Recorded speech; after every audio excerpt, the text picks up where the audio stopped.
Hi, and good morning. Welcome back to the podcast. My name is, of course, Ben Navarez, your host, and today we have on Miss Lisa Skinner.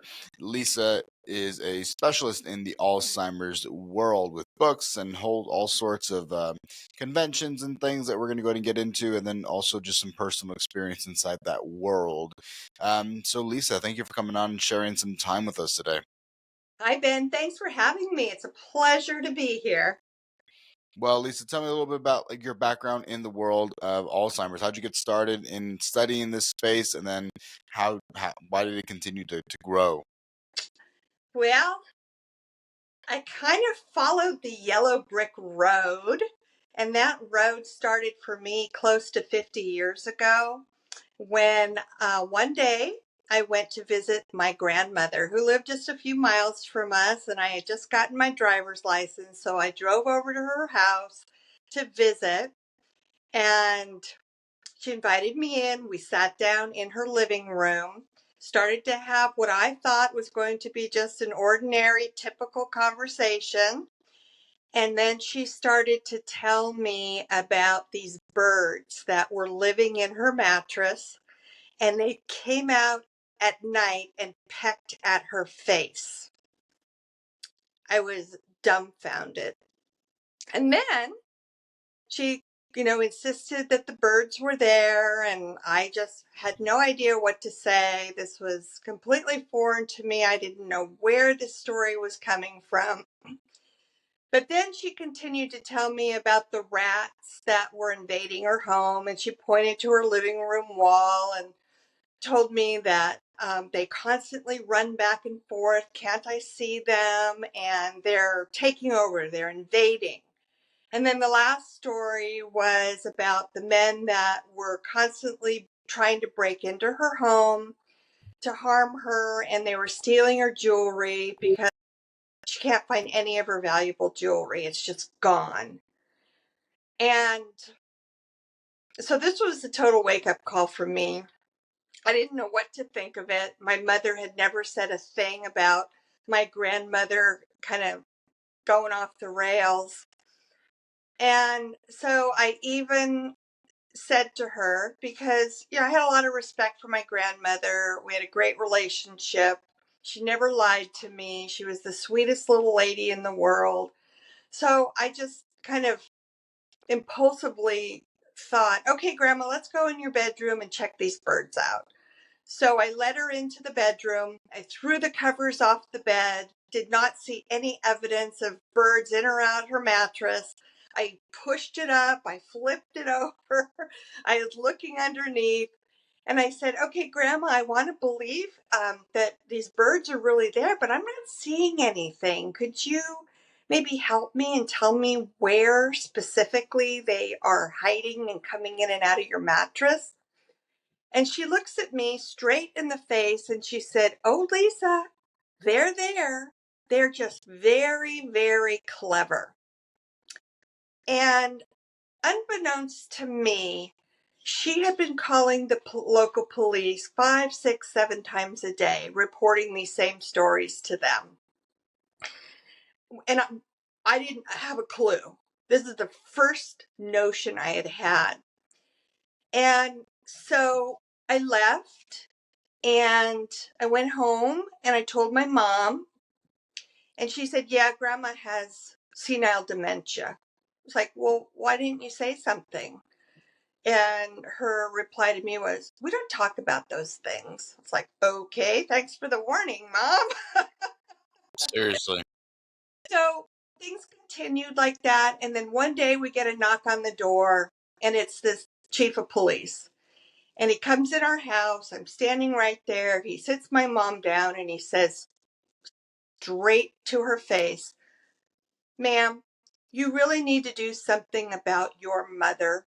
She is a total nutcase, and she calls the station 5, 6, 7 times a day, and we just don't have the time or the resources to keep responding to these, just unbelievable stories she's telling us. And he said, well, we did go out and check out her stories a couple times, found no evidence of anything, but it's just getting too much. She doesn't stop calling. And when he called my grandmother a nutcase, I was so offended and so just uh, upset, because this was the chief of police. Yeah, it was almost 50 years ago. Things were a lot different then. But instead of showing some compassion and empathy that maybe something was wrong with my grandmother and we really needed to address that, he just rushed to the judgment that she was a nutcase and that my mom needed to do something with her. So that was my very first impression and experience with what later on turned out to be Alzheimer's disease. They didn't call it then, but back then they called it senile dementia. Didn't know a whole lot about it. My mother did end up having my grandmother go into what they call, even today, back then, a board and care home, usually about 6 residents in the home, and they specialized in memory impairment. And she just got worse from there. But she did live about 20 years with the disease, which is a very, very long, long time. Yeah. And, continued to decline, continued to tell just whopping stories. So, kind of fast forward and address your question.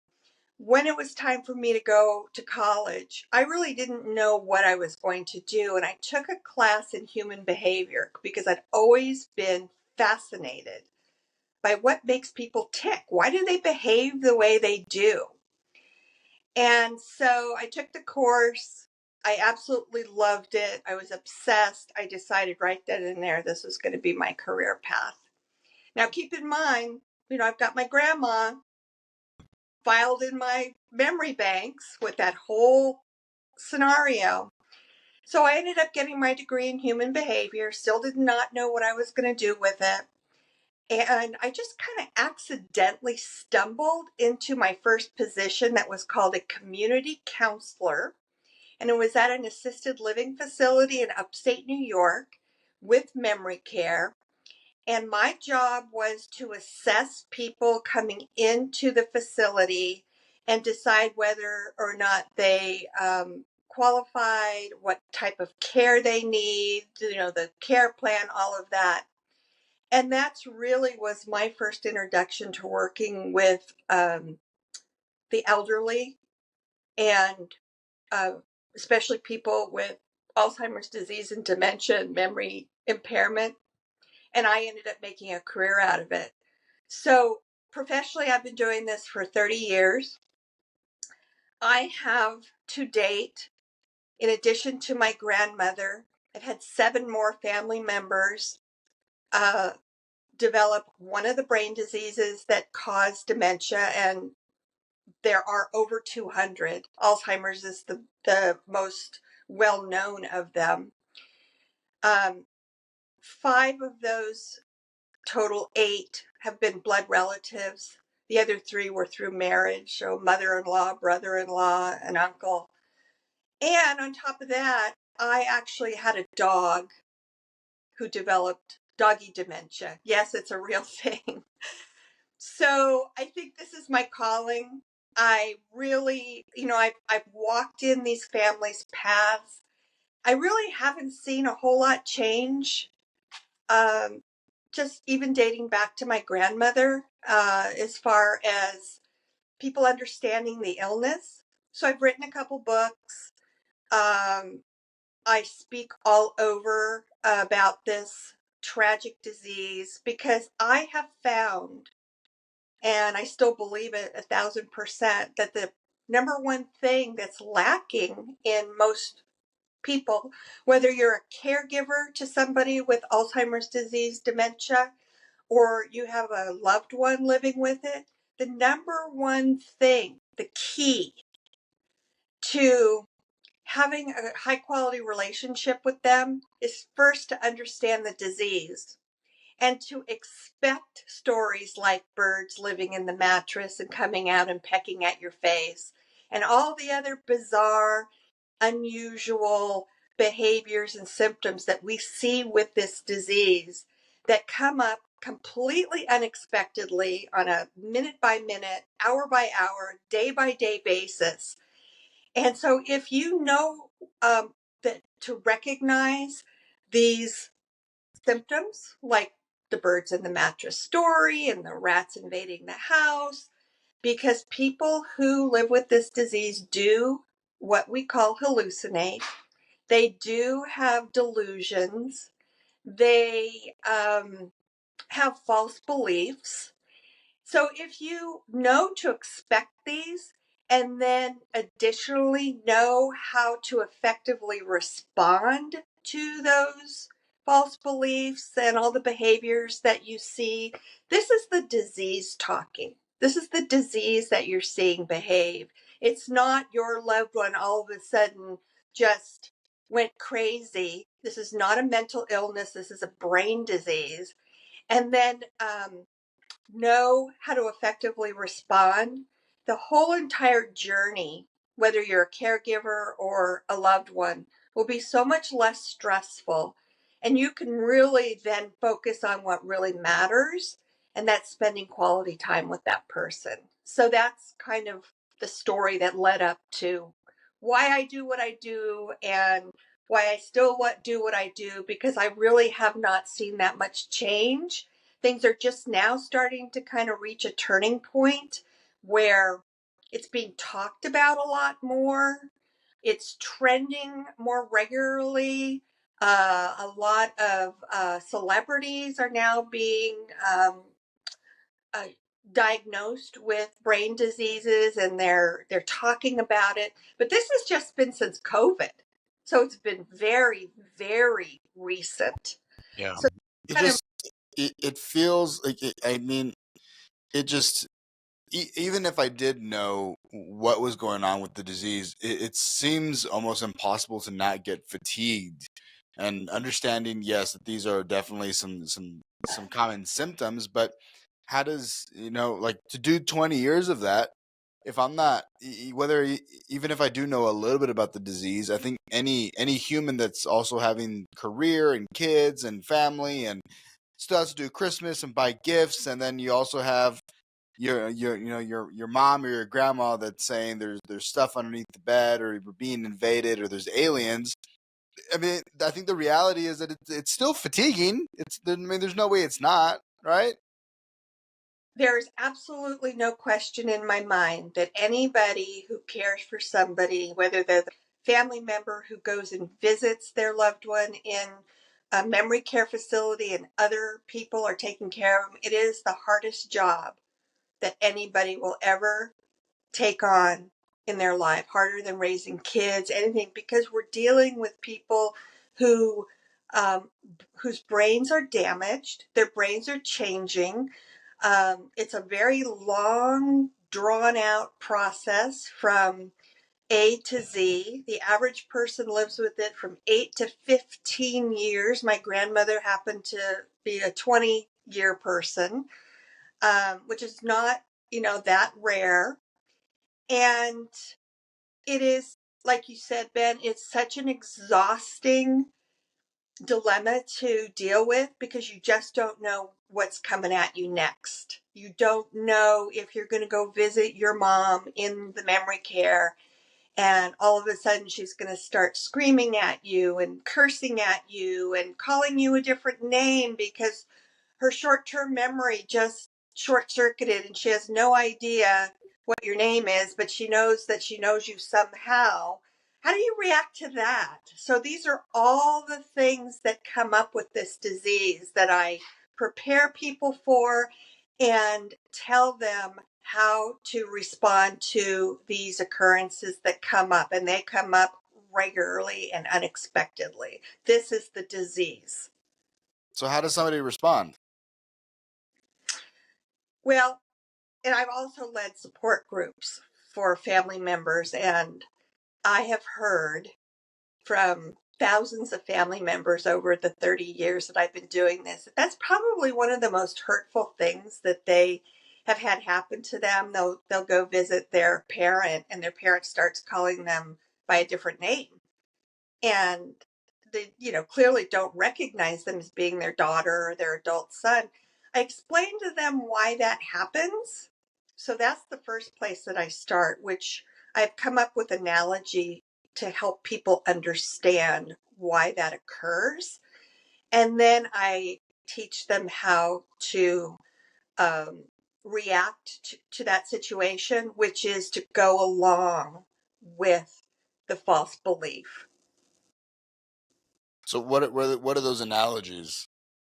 Okay, so the best thing I've been able to come up with in all these years is think of the short term memory. So let me just back up for a second. The hallmark of Alzheimer's disease is doing damage to the short term memory part of the brain. That's the very first thing it attacks.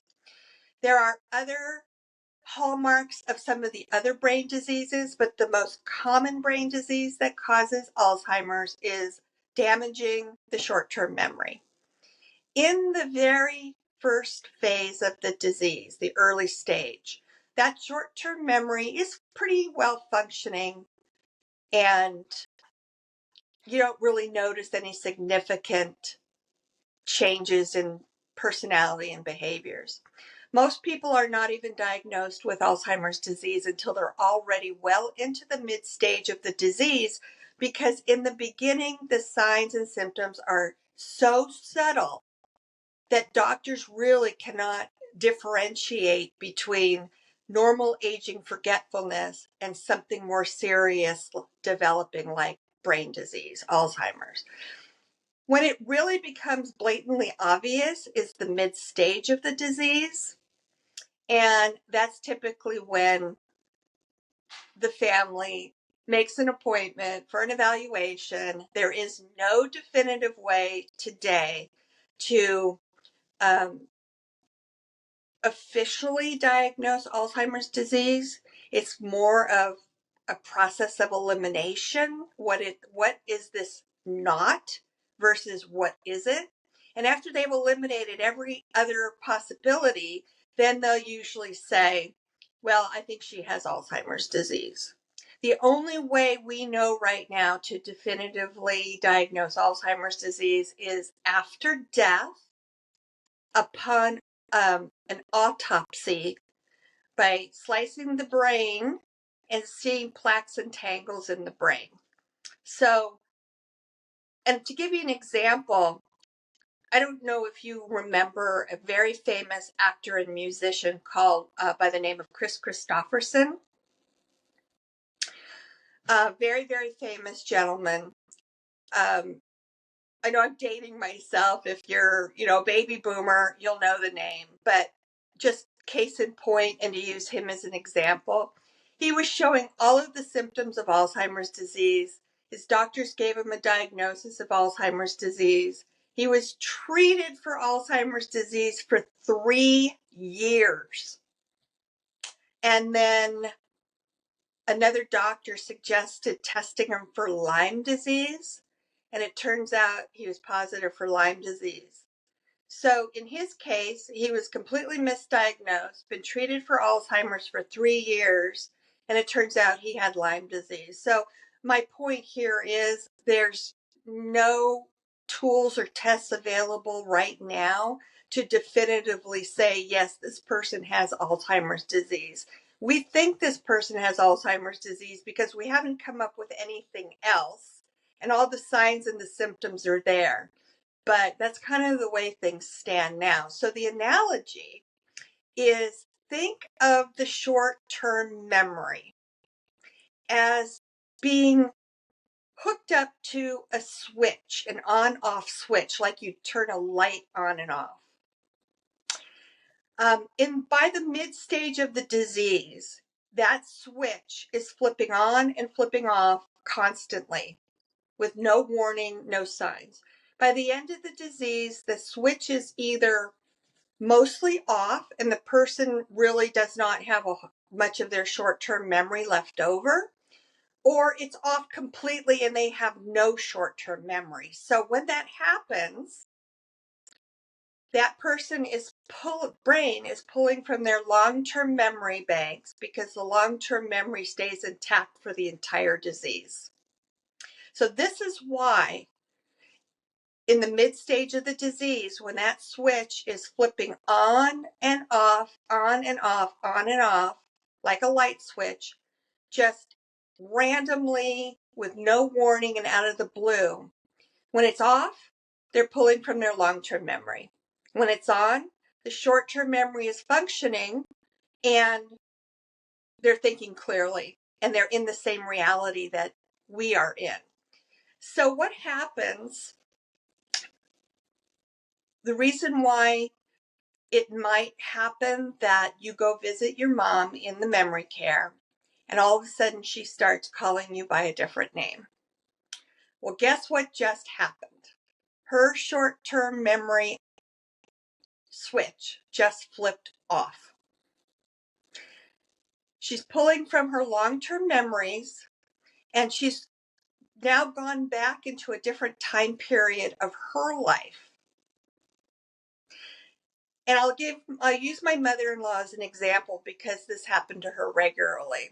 So my husband is, of course, a grown adult man.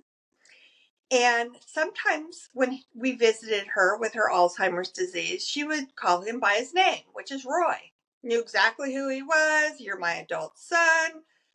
Other times we would go visit. That short-term memory switch was off. When hers went off, she believed she was about 14 or 15 years old, living through her adolescent phase of life. She had not even met her future husband yet, let alone had 5 kids and, grown children. In her mind, she knew he was connected to her in some way. But because in her mind, in her reality, she was only 14 or 15 years old, this man standing in front of her couldn't possibly be her grown son because in her mind, he didn't exist yet. So the thing that made sense to her was, this is not Roy, my adult son. This is Otto, my brother. Because Otto, her brother, fit into that time frame of her life. Is this making sense? Yeah, I think we get the analogy. Yeah. Okay. And this is what happens. So what we teach people, and this has been through evidence-based studies for years and years and years, and they've tried every approach they can think of, but the most effective approach is to do what we call join their reality until that switch flips back on and now they have their short-term memory back, because nothing anybody can do or say to somebody whose switch is off can convince them that that is your adult son, not your brother. So instead of arguing with them and trying to bring them back into your reality, just go along with it Yeah. until the switch goes back on and they are back in the same reality that you are. Yeah. So you said there's 200 different diseases that ultimately cause the big disease that we know as Alzheimer's. What do you mean by that? I don't know that I follow that. Okay. Okay, I get that question a lot, and it's really an easy explanation. This is the difference between brain diseases and dementia. So there are over 200 brain diseases. Alzheimer's disease is a brain disease. Parkinson's disease is a brain disease. Huntington's disease is a Okay. dementia is not a brain disease at all. As a matter of fact, it's not a disease, period. It is a umbrella term that's used to basically refer to the symptoms that these brain diseases cause. And even though they vary a little bit between the different diseases, like I said, the hallmark of Alzheimer's disease is short-term memory damage. The hallmark of frontotemporal lobe brain disease is personality changes, because it's attacking a different part of the brain, even though they do suffer from short-term memory loss too, but not as severely as people with Alzheimer's disease. So dementia really is referring to the symptoms, like when you are coming down with the flu or a cold, and you have a headache and you have a fever and you have, body aches. Those are symptoms you're experiencing. And you hope that when you go to your doctor and explain what your symptoms are, he can hopefully narrow it down and say you have a cold, you have the flu, you have whatever. So when you're referring to dementia, you're really referring to the symptoms, like the hallucinations, the false beliefs. So dementia is not an actual illness. It really is the bucket of signs, symptoms, and behaviors that are caused by whatever brain disease the person has. And then to throw another wrench into the whole equation, people commonly suffer from more than one brain disease at the same time. We call it mixed dementia. So you can have Alzheimer's disease, which is attacking first your short-term memory, and then it's moving on to other parts of your brain. And you can have frontotemporal lobe dementia at the same time, and that's attacking a completely different part of your brain. So that just makes the whole situation even more difficult. But it's not that uncommon for people to have more than one type of brain disease at the same time. What can people do to prevent the likelihood? I mean, obviously, if it runs in the family, it kind of, you have some sort of genetic predisposition to having it. What are some things that people can do that maybe will um, delay the effect if they did have a genetic predisposition, or maybe get rid of the chances of having it entirely? And that is a really important question that I think people should really pay more attention to and be aware of. There are a lot of different risk factors that go into the equation of increasing an individual's risk of developing brain disease later on in life. These brain diseases typically show up starting at around the age of 65, with the exception of what's called early onset Alzheimer's disease. It is a genetic form of Alzheimer's disease, and it typically, the symptoms show up much earlier in a person's life than age 65 and older. It is a rarer form of Alzheimer's disease. So we have this huge list of risk factors.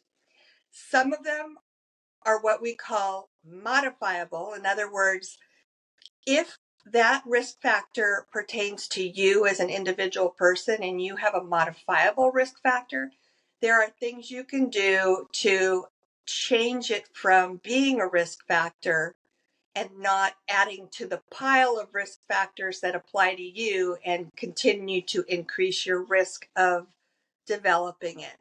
Then we have a list of non-modifiable risk factors. And what we mean by non-modifiable, and I'll explain a little bit more about that. If you have any of the non-modifiable risk factors, you can't do a thing about them. You're stuck with those risk factors. So the number one non-modifiable risk factor for developing Alzheimer's disease is a person's age. So it usually, as I said, starts to show up at age 65 or older, and every 5 years, your chances of developing Alzheimer's disease increases exponentially. So at 65, you're at a certain percentage risk. Then at 70, you're in yada, yada, yada. By the time you're 80 years old today, 1 in 3 people have it. So we can't change our age. We can't change our gender. More women develop Alzheimer's disease than men. You can't change your ethnicity. Latinos are known to be about 50% more at risk to develop Alzheimer's disease than Caucasians, and also African Americans. Can't change that. And there are the genetic factors. If you carry a gene called the APOE4 gene, which is the genetic gene that can increase your chance of developing Alzheimer's disease, we can't change that. So you got all of those going against you just out of the gate. Then you have your entire list of modifiable. The number one modifiable risk factor is cardiovascular disease. If you have any heart condition or any heart disease, you are now at a very high risk of developing Alzheimer's disease. If you have diabetes, if you have sleep apnea, if you eat a very poor diet, and I can elaborate on that a little bit more if you'd like me to, if you don't get regular exercise, if you don't actively exercise your brain, these are all risk factors that are now being put in your bucket. And the more that apply to you, the higher your risk is going to be of developing Alzheimer's disease. Now, these are put on top of the ones that you can't change: your age, your gender, your ethnicity. So the good news is, if you have any of the modifiable risk factors like cardiovascular disease, if you're being treated for it, then you can negate that from piling on to your risk factor. But it has to be being managed. If you're not being treated for cardiovascular disease and it's not being managed, then guess what? That's piled on your risk of developing. Now, one of the things that people I don't think are that aware of, but I'm going to tell you that this is based on proof, on scientific evidence, on evidence-based information, on decades of studies, that what we eat does increase, or what you don't eat, what you do, I'll say what you do eat increases your risk of developing Alzheimer's disease. We know that for a fact. We know if you don't exercise regularly, that increases your risk of. If you have a hearing impairment, now you're at higher risk of developing. There are so many of them. It's like, what doesn't increase your risk of developing Alzheimer's disease? But the reason, Ben, why this is so important, and it doesn't matter what age you are right now. I know you have a lot of younger listeners. If those people today paid a little bit more attention to what they were putting in their mouth, and there is definitely truth to you are what you eat, you can make lifestyle choices starting today that will actually decrease your risk of developing Alzheimer's disease when you are 65 or older. Probably one of the very worst things that we can eat are what we call ultra processed foods and processed foods. What's the difference between an ultra processed food versus a processed food? Processed foods don't have quite as much junk in them as ultra processed foods. I mean, they basically strip every nutrient out of the food and replace it with sugar and starches and simple carbohydrates and processed meats and nitrites and nitrates. So these are all like hot dogs are ultra processed foods. So the recommended diet is Wait, did you say hot dogs are ultra processed or yeah, processed? they're ultra processed. They're one of Okay. the you can eat. Okay. Fast foods are processed and ultra processed. Like those American cheese slices that come in the slices, that's, you can probably consider those ultra processed versus the ones that aren't wrapped in the wrappers, which are still processed but not as processed as the other form that just I'm don't even gonna I'm feel. gonna look at this phrase just so we make sure. Ultra processed foods.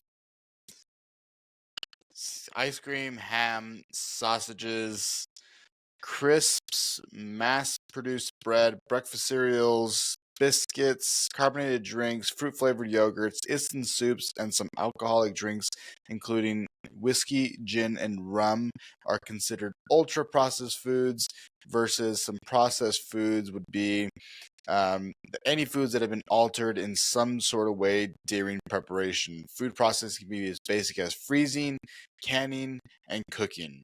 So I think the ultra processed foods are the things that we really consider the unhealthy things versus, I mean, if I have, frozen vegetables, they're traditionally healthier than my unfrozen vegetables that I'm getting from the outside of the aisle that everybody always recommends. And so I think that just making that, I want to make sure that we make that delineation that ultra processed foods, the ones that we consider, I think, generally as processed foods or things in bags that are much less healthy for us.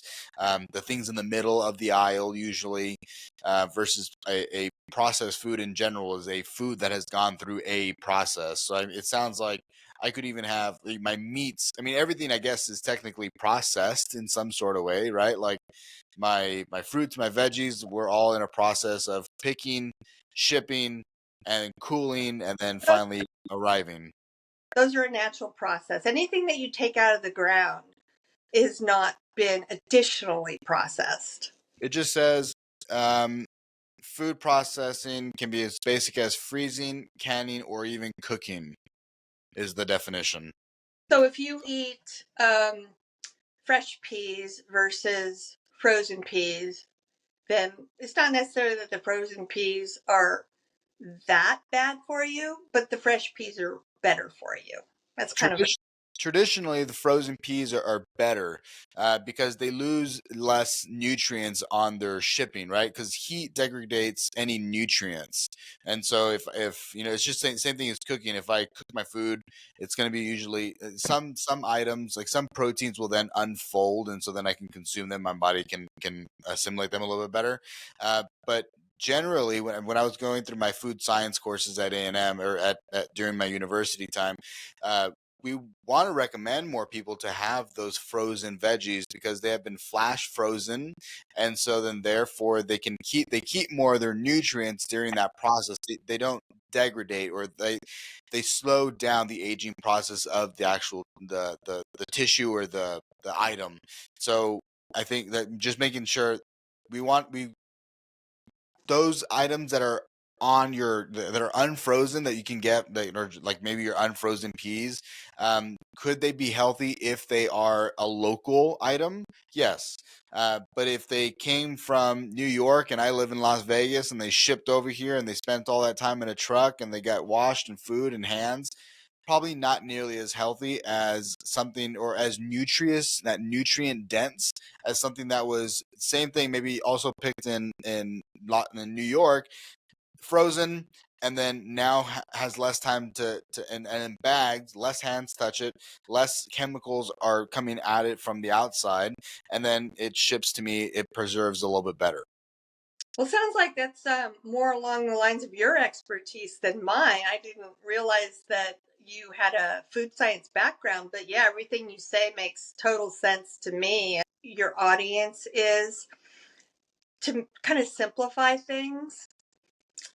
Anything you eat that is a simple carbohydrate, the white stuff, the sugars, the flours, processed foods, are really what is going to put you at a higher risk for developing Alzheimer's disease than sticking with the complex carbohydrates. So the whole grains and what they call more of a Mediterranean style diet. So lots of leafy vegetables and broccoli and less red meat. They're not saying don't ever eat red meat, but eat more fish and poultry.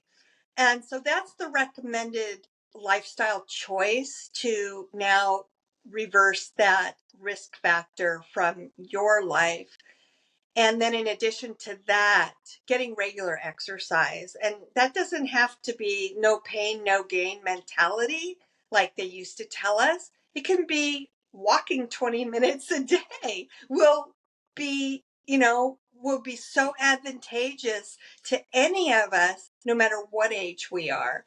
So, yeah, everything you're saying just really rings true. And those are lifestyle choices that anybody can make at any phase of their life that may reduce their risk of developing Alzheimer's disease 30 years from now. It's like, well, why am I worried about something 30 years from now?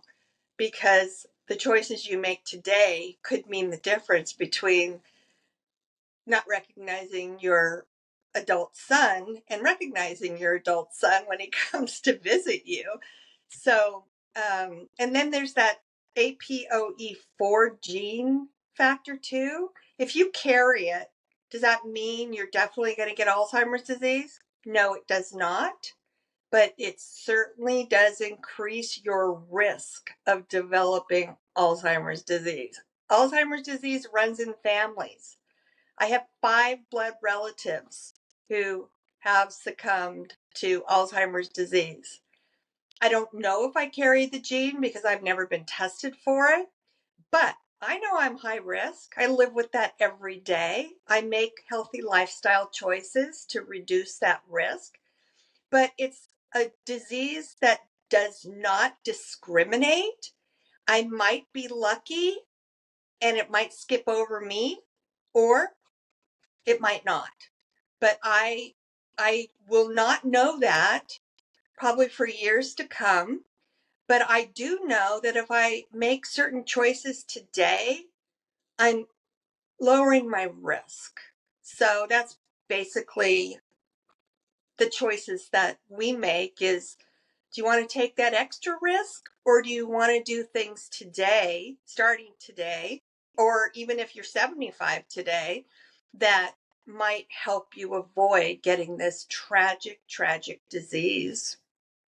I think those little things like taking a walk outside for 20, 30 minutes or walking with the dog, I think they're simple items that we can take, that we can do, that ultimately will help just overall keep a healthier human being, right? And then a healthier brain later on. And it's just understanding that I think the immediate gratification of maybe having a bag of chips, or the immediate gratification of having 3, 4, 5 cocktails a day, um, just realize that what we're doing to our bodies later in the future when we are 75, 80 years old, that we are, or 65, I guess, when it starts to present, um, that we're creating a lot of damage inside the brain, and knowingly. Like I think I'm big on understanding that like this is the data, this is the information. Now, if you're okay with living the rest of your life knowing this information, and then still making the decision to say,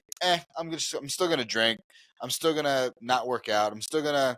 It's like, okay, well, it's not like I can force you at the end of the day. I mean, you are your own human, um, but I know that I don't want to be 70, 80 years old and having that time, a little bit selfishly, but also a little bit because I don't want the other individual to have to so I'm gonna say, like, deal with me in those moments. Like, it's stressful. I mean, I can't imagine seeing a loved one just diminish slowly, but not really know that they are, and like how confusing it must be. Uh, I, I was in British Columbia just a short time ago, and we were walking down the road, and there was two ladies together, and it looked like mom and daughter, and the mom looked at me like she was so scared, lost, confused, and I was like, I mean, I can kind of like pick up on these kind of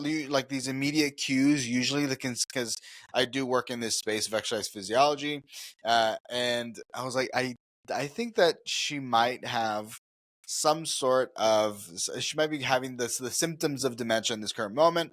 Maybe has some Alzheimer's, and she's scared, and the daughter is walking her to try to give her, some exercise and maybe keep that brain still living and feeling good. And it seems like a very sad existence for like myself in that moment, but a hard time for the other individuals. It's a very, very tragic and devastating disease, but I do want to say, because I don't want it to sound like all doom and gloom, and that if you do have a diagnosis of Alzheimer's disease or one of the other brain diseases, your life is over. High quality lives. But again, you need to know the right environment to provide them with to maximize that for as long as you can. And just to kind of piggyback on what you were saying, I want to add one thing. The reason why these foods have been proven to considerably raise somebody's risk of developing Alzheimer's disease is because all those foods that Ben and I have been talking about, they cause in our bodies, and I know you know this term, inflammation. Inflammation in your body, inflammation in your brain. And that's where it starts. And then that inflammation will just continue to increase to where, the tau proteins start to form, and you get plaques and tangles in your brain, and that's the definition or the explanation for Alzheimer's disease. But it starts with inflammation. We know this. This is not conjecture at all. This is factual. And inflammation is commonly comes from the foods we put in our mouth, right, Ben? I mean, sounds Correct. like something that you would definitely be aware of. How do you Correct. inflammation in your body? How do I what? How does a person reduce the occurrence of inflammation in their bodies? I think inflammation. I think is a big phrase or a big conversation that's happening right now, and I think that there is both good and bad inflammation. Right, my body can become inflamed around an injury. So if I hurt my arm, I'm going to have some inflammation around that area to reduce its mobility so that I don't use it. And then people take NSAIDs or some Advil or whatever to decrease that range or to decrease the discomfort associated with that injury, and then therefore decrease the inflammation, right? Which can increase the risk of injury over the long term. So it's perceived as bad all the time, and I think that it's not always bad. It's just where it becomes maybe more harmful is where I have swelling of the brain. I think is a good one. Or like, and people perceive swelling of the brain. It's the same thing as inflammation around the area, or of my gut. It creates an unhealthy environment for the bacteria around my gut. And so if my gut and my brain are going to be as linked as they are, then I'm not setting myself up for the best possible interactions of all these different hormones that act on my brain. And I agree with you about what you said about there's good inflammation and bad inflammation, because good inflammation really is our body's natural response for protecting an injury in that sense, but it's temporary. But the foods we eat can cause long-term, ongoing, permanent inflammation, and the longer you have it, the more damage it's doing, right? So the long and the short of that is the better the food choices you make, the less, therefore, lowering your risk of developing Alzheimer's disease later on versus the inflammation that occurs when you do have an injury, which is our body's natural healing process. It's temporary, it protects that area, and then it subsides. That doesn't happen um, when it's based on the foods you put in your body and your lack of exercise and things like that. So yeah, that's the huge difference. Yeah, I think being in the sauna, I know it one reduces inflammation quite a bit around joints, makes your hair, skin, and nails nice and healthy for those that want that benefit. But also, I don't. I'm currently reading a book, and I'm very short into it, but it talks about heat shock proteins and how they influence the brain. And so far, what I've read and what I've listened to is being in the sauna for 15 to 20 minutes a day for 4 days a week can significantly decrease your risk of Alzheimer's as well. And part of that is, I think, is decreasing my risk of cardiovascular disease. And so, like you said earlier, there's a link between those two. So I think that the rate is like something like 56% per 56% overall of decreased cardiovascular disease, given that protocol of 15 to 20 minutes 4 times a week. So I think that, little things that we can decide to do that can make a big difference long term. That again, we might be not. It's not always the most fun to sit in the sauna and sweat and not feel super comfortable. But if it's going to benefit me for the long term and make sure my brain is sharp, especially for people who are going to be either having conversations, people who are in business, people who are trying to do things or just exist and trying to just be with their family. I mean, trying to make sure that we take care of our bodies in any sort of way is good for the long term. And it's funny that you did bring up the sauna, because that's one of the things that we recommend for people to do to lower their risk is to spend regular time in an infrared sauna, because the infrared is known to reduce inflammation, and you're sweating out those toxins. And so that's a great recommendation, and it's one that we actually have on our list of things that people can do to lower that risk. I love it. Well, Lisa, where can people find you? What are some good things? I mean, is there anything else that you'd like to speak on that we didn't get to? Boy, we covered a lot today. I hope this has been really eye-opening for a lot of people, and they do take these things seriously. I'm just going to emphasize one more time, especially if you have this going on in your family. No matter what age you are, it could be a parent, it could be a grandparent, it could be somebody that you know. But if you are kind of in the throes of this situation with a family member, learn as much as you can about it. One of the biggest reasons why we don't go visit our relatives who suffer from Alzheimer's disease is because it's uncomfortable. You never know what's going to come out of their mouth. You don't know if they're going to start swearing at you. But if you know that these things do happen, you can expect them and be prepared for them, and then not just recognize that this is the disease behaving, but know that the way you react to these things that do come up unexpectedly can make a huge difference to your relationship with them at that time. Remove stress or add stress. So that is pretty much probably the most important thing I've discovered, the key in the 50 years since my first experience, in the 30 years that I've been doing this professionally, is know, be prepared and know what to look for, know what to expect, and then the best practices for responding to, because there's no getting around these behaviors that we see, these symptoms. They're part of the disease, and they happen regularly.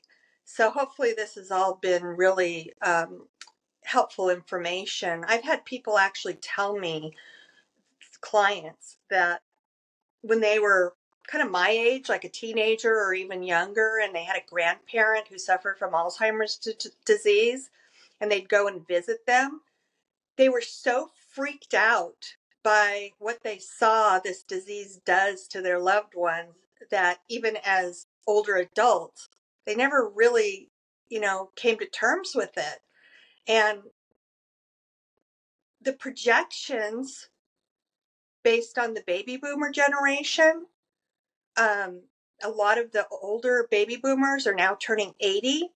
And this is the largest generation in the history of mankind that will be developing Alzheimer's disease, because we're all living so much longer. By the year 2025, the number of people worldwide living with Alzheimer's disease will triple if we don't find a cure or a treatment for it. And I'm going to tell you, as honestly as I possibly can. As a society, we are not prepared for the amount of people that are projected to develop this deep disease. So at some point, it's probably going to impact your life too. I have parents, I have grandparents. I'm sure, you never know. No. Well, thank you again. And where can people find you? Do you do coaching? Do you like what? Yeah. Where can people find you? Do you have a website? Do you have any events going on? I actually am going to be hosting what's called a summit on January 23rd of 2024. I'm assembling speakers who are experts in some area that's related to living with Alzheimer's disease and related dementia. So maybe we'll have an elder care attorney discussing what documents are important or about elder abuse and music therapy. We're going to have just a variety of experts talking about things related to living with Alzheimer's disease. Um, I do have a website. It's called www.truthliesandalzheimers.com. I'm also on Facebook under Lisa Skinner Author. And you can find my books on Amazon.com. So if you go to some of these platforms, just keep your eyes open for more details and more information. The event is free, it's a free event. So if any of this information that we've talked about today even slightly resonates with you and you're more curious, want more information, please come to the summit. It's just gonna be, filled with valuable information like this from, a variety of different experts, and it's free. There's no cost to it. So we'd love to have you come. Beautiful. Thank you all for tuning in. Thank you, Lisa, again for the time. Cheers. Y'all have a great rest of the day. Make sure you guys go to the summit, learn some stuff, and then follow, like, subscribe, do all the good things, share with your family, friends, help them get educated as well on this disease. Thank you. Thank you.